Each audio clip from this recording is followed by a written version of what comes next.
there's been one person who has made 2021 his own, it has to be KL Rahul. Imagine the start of the year 2021. India was playing in Australia, fantastic test match in Sydney, incredible win at the Gabba.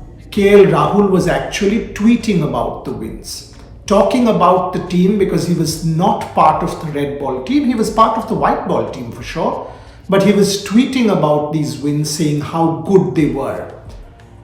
KL was not even the top three in terms of opening batsmen. Rohit obviously had cemented his place and was playing beautifully. Shubman had played a cracking knock in Sydney, and Mayank was India's third opener.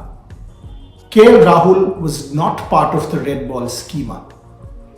Thereafter, in England, when Shubman Gill was injured, the selectors turned towards KL Rahul, and thankfully so. So Chetan Sharma and your team deserves a hell lot of credit for going back to KL Rahul.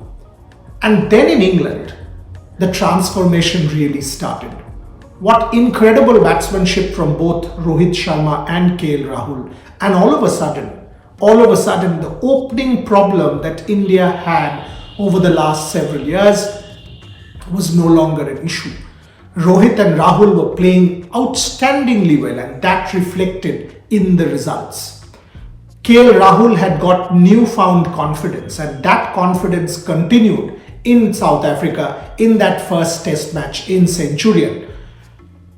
Clearly he set it up for India. He and Mayank with that 100-run stand. Yes, there was Shami, there was Bumrah, there was a lot, but it was actually KL Rahul who set it up quite outstandingly well.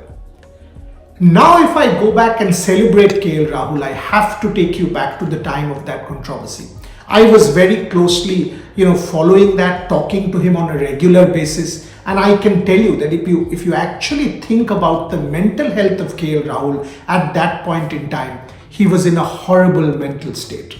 He was not even willing to meet anybody, constantly self-doubting, asking questions if I'm a good human being or not. I remember him telling me that when I go out on the streets, I keep thinking people staring at me and saying a lot of nasty things. Am I like that as a human being? He was ridden with self-doubt, and clearly he was very unhappy with himself, deeply traumatized as to what happened, multiple times had apologized in the public domain. So all said and done, clearly KL Rahul was going through a troubled period. When he got his opportunity back, look, everyone makes mistakes. You and I have made multiple mistakes in life. I remember him telling me, Dada, all I want to do is play cricket. All I want to do in that 22 yards, it's me, the ball and my bat. I do not want to do anything else. And I remember speaking to him and he said, I will come back like a phoenix. I still have that WhatsApp message actually. I will come back like a phoenix, you mark my words.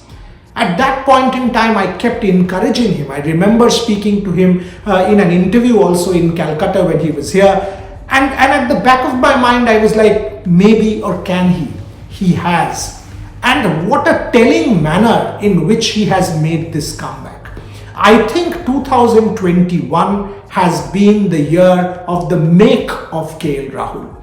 Now the captain of the Indian team, captain in the absence of Rohit Sharma, also captain in the absence of Rohit Sharma in red ball, KL is finally realizing his potential. A lot will depend on KL Rahul, even in the third test match, not to forget this particular one. So in every sense, India now knows that they have someone who has started to peak and get to the top of his game. He always had quality. Look at his hundreds in different parts of the world. Finally, he has started to come good in the manner that all of India wanted him to. Fantastic. Fingers crossed, 2022 will be the year of KL Rahul.